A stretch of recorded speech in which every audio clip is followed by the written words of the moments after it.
Земјоделството ќе се враќа во живот со нови мерки, програми и законски решенија. Министерството ги крои новите политики заедно со земјоделските здруженија.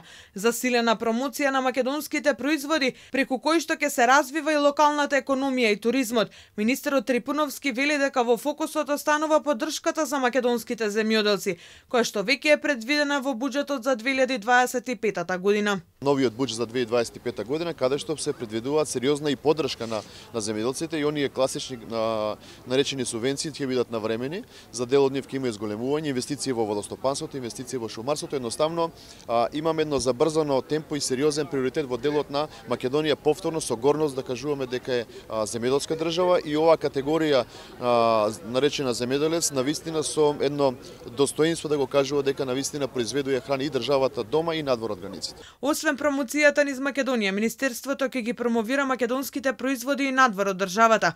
Ќе се одвојат средства и за помагање на бизнисите од помал обем, вели Трипуновски. Апсолутно ќе продолжиме со поддршката, не на начинот на кој што тоа досега се правеше, ќе одиме преку Агенцијата за финансиска поддршка, која што практично ќе има и посериозен пристап од целата работа. Ефектите ќе се следат, контролата ќе биде со така, меѓутоа нашата цел ќе биде да продолжиме да ја финансираме оваа продажба од куќен праг, затоа што сметаме дека тоа е еден од начините да се промовира и локалниот развој, да се олесни продажбата и пласманот на дел од тие преработки или примарни земјоделски производи. Едноставно министерството да ќе продолжи, меѓутоа на еднаков поинаков начин со многу посериозен пристап. Министерството веќе изработува програма за посета на саемски манифестации надвор од Македонија, каде што ќе се промовираат домашните производи. Според Трипуновски, државата има квалитетни вина, квалитетни земјоделски производи и преработки кои се доста барани низ светот и затоа новите политики ќе се движат во насока на нивната промоција.